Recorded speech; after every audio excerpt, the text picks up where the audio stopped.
Next up, we have Dr. Eugenia Shmidt. Dr. Shmidt did her medical school and internal medicine training at the Mayo Clinic in Rochester, and then her GI fellowship at a busy IBD unit at Mount Sinai Hospital in New York. And she's here to talk to us about infertility and IBD surgery.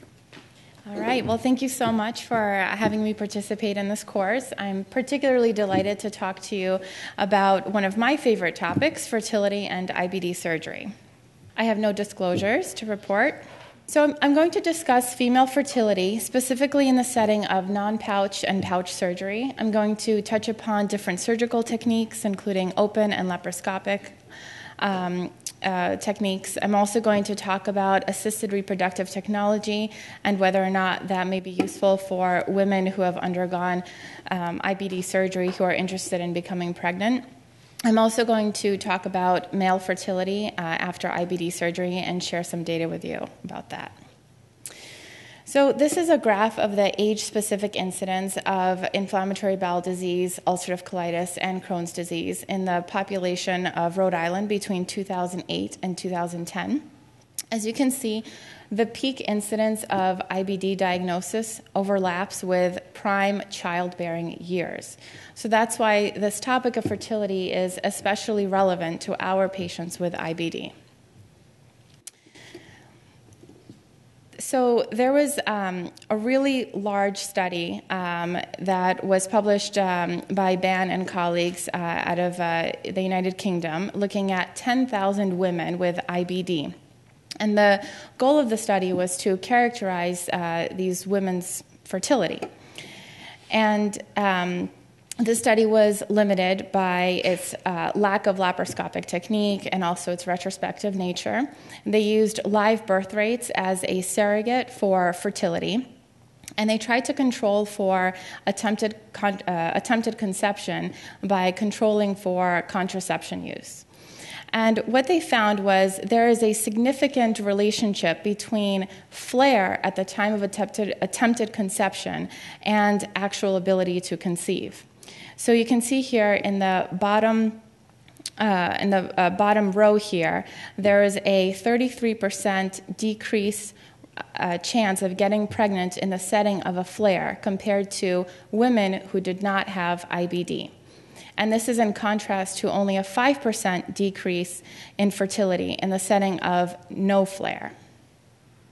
So the bottom line is that there's definitely a significant association between flare and ability to conceive. Historically, voluntary childlessness has been reported to be very high in IBD. Millie Long and colleagues recently looked at a large internet-based cohort of more than 2,000 women with IBD in order to figure out what is the rate of utilization of fertility services. And contrary to expectation, they found that the use of fertility services was actually very similar among IBD women as in the general population, or about 12.5%.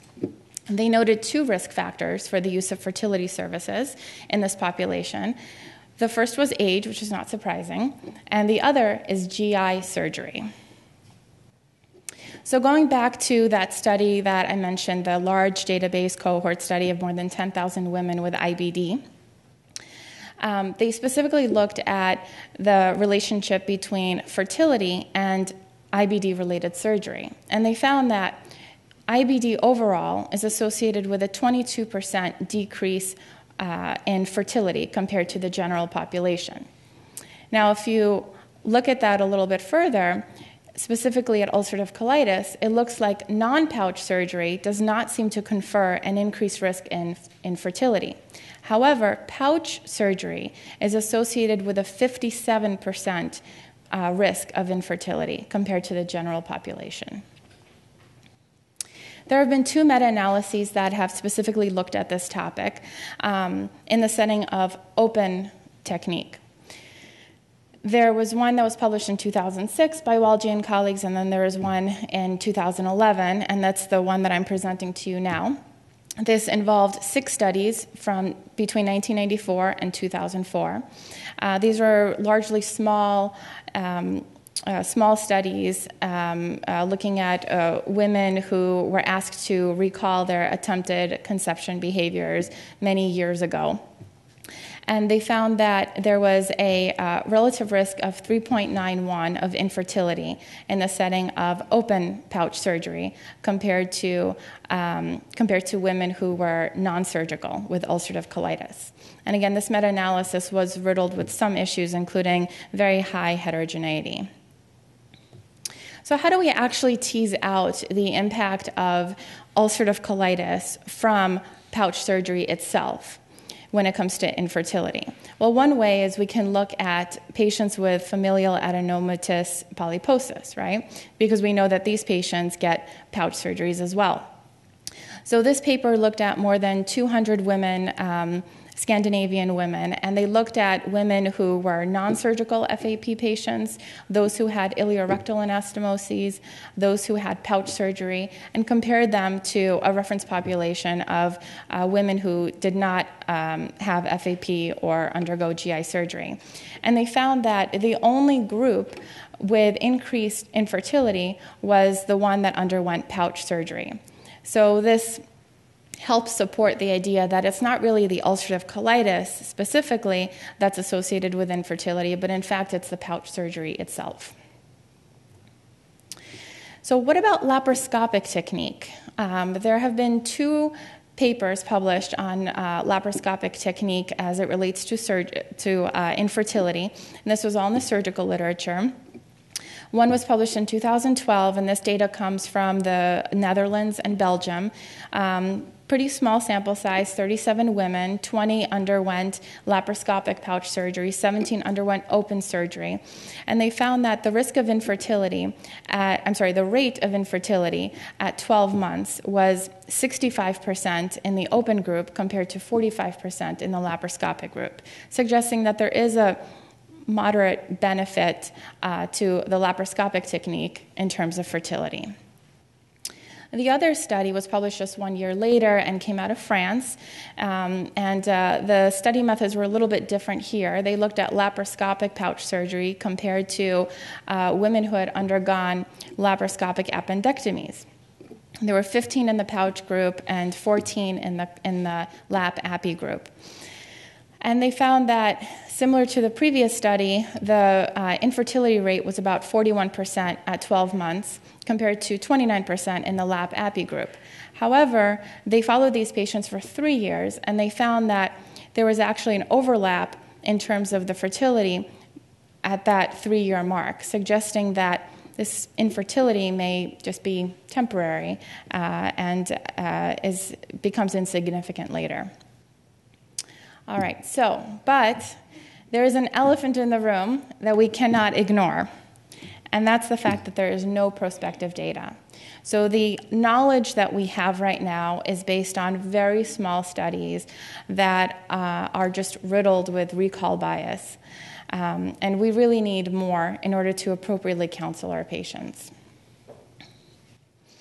Adhesions are thought to be the main mechanism behind infertility in the setting of pouch surgery, and we do have data to support this. Interestingly, the laparoscopic technique has been shown to be associated with fewer adhesion formations.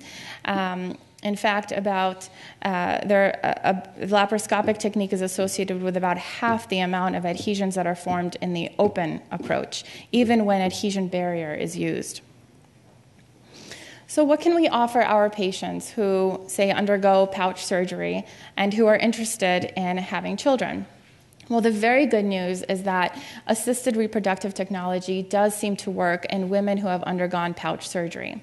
So the top graph comes from a study of 71 women with ulcerative colitis, and they basically compared non-surgical women to women who had undergone pouch surgery to non-IBD women, and they found that after 6 cycles, there was essentially no difference in terms of birth rates. So that's fantastic news for our women patients. And then there was another study that came out shortly after looking at more than 400 embryo transfers among women with ulcerative colitis who had prior surgery compared to nearly 900 embryo transfers in women who had ulcerative colitis with no prior surgery. And again, there was no difference in terms of pregnancy rates. So what's my approach? I think that it's important to strike this balance between the risks of surgery and the risks of active disease. And I usually find that the risk of active disease outweighs the risk of surgery. When it comes to long-term outcomes, as well as fertility itself. So if surgery is needed, I think that delay should not be an option. However, there are certain caveats to that. You may consider delaying the creation of the pouch in ulcerative colitis women. So you might consider just doing an abdominal colectomy, wait for family completion, and then you can do the pouch. And then I encourage the consideration of doing a laparoscopic or a robotic approach for rectal dissection in order to avoid the formation of the adhesions. And then also, I think it's really important to talk about assisted reproductive technology so that women are informed about their options in terms of their family planning. So let's talk about male infertility after pouch surgery. So the data in women is scant, but in males, there's even a greater paucity of data. And so unfortunately, we don't have any studies of attempted conception outcomes in men. But what we do know is that sexual dysfunction and erectile dysfunction specifically has multiple components. There's the psychological component and there are organic components. And the organic piece comes from operative damage to parasympathetic and sympathetic nerves. There have been just a few studies on this, and one study reported about a 26% rate of impotence or retrograde ejaculation after pouch surgery in men. The good news is that sildenafil, other phosphodiesterase inhibitors, have been shown to be very effective in managing erectile dysfunction, specifically after pouch surgery.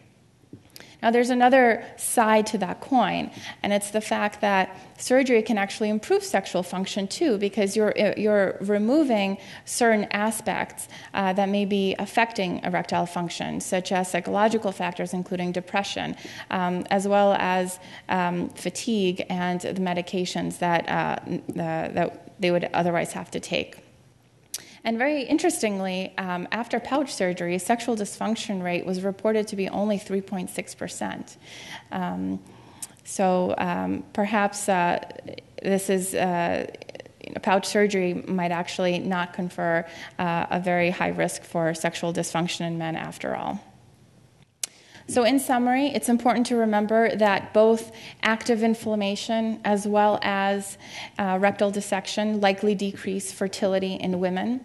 Laparoscopic rectal dissection specifically may be associated with less infertility compared to open technique because of the reduction in adhesion formation. In men, pouch surgery is associated with both organic and psychological impacts on fertility, and we certainly need to dive into that a little bit more in terms of research.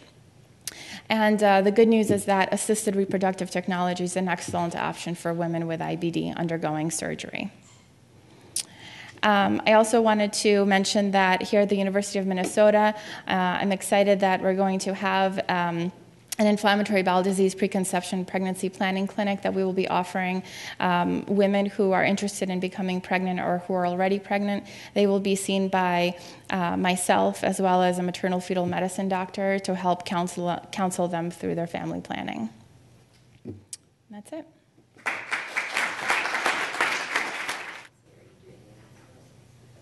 Yeah, so, I have that conversation with a woman and I tell them, that there is an increased risk for infertility if you put them back together, right? Well, it really comes down to the rectal dissection itself, right? So if rectal dissection can be avoided, then that risk of infertility is going to be significantly reduced. So I make sure that the woman is informed. However, when it comes to fertility, there are a lot of factors at play. So, before you get pregnant, you need to have unprotected sex, right? So in order to do that, you need to feel pretty good about yourself. And so body image is a very important component. So I basically lay it all out there for the patients, and then they can decide in terms of what's important for them and how they can proceed. Yeah.